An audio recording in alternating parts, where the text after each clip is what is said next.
The theme of this session was labour and skill requirements for the decarbonisation and digitalisation of transport.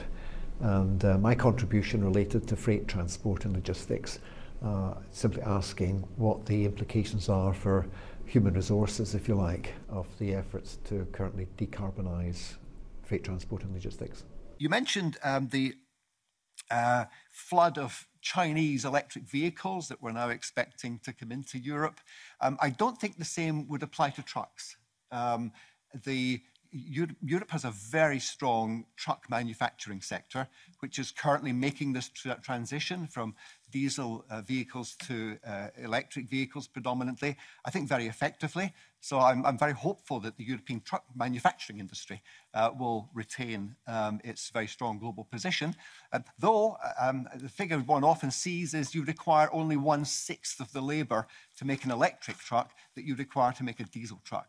So there'll be the labour input, if you like, into truck manufacturing is going to reduce quite dramatically in the future.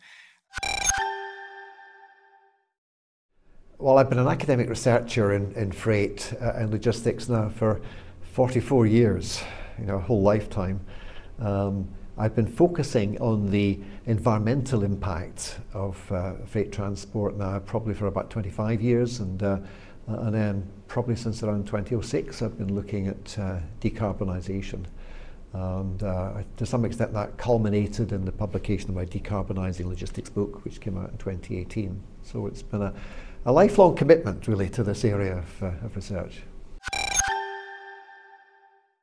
One encouraging trend, for example, is companies increasing their capability to measure and report carbon emissions. Because we've always needed greater carbon transparency in this sector.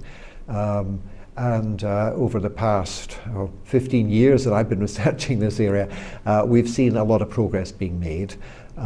We've seen a convergence, a harmonisation of the standards that companies use, the methodologies they use to measure emissions, and more companies are reporting those emissions.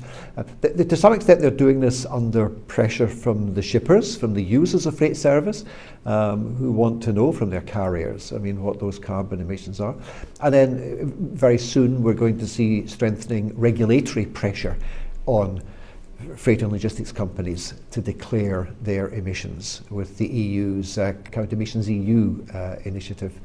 So I think that's a positive development. Another development is just the increasing importance that shippers and the big logistics providers are making to cut their emissions.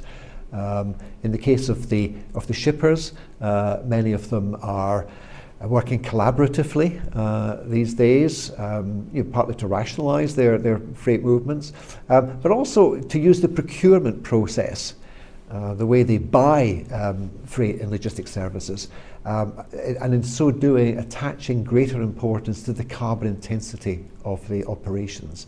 I think that's a very encouraging trend, which through time will deliver deeper cuts in emission levels.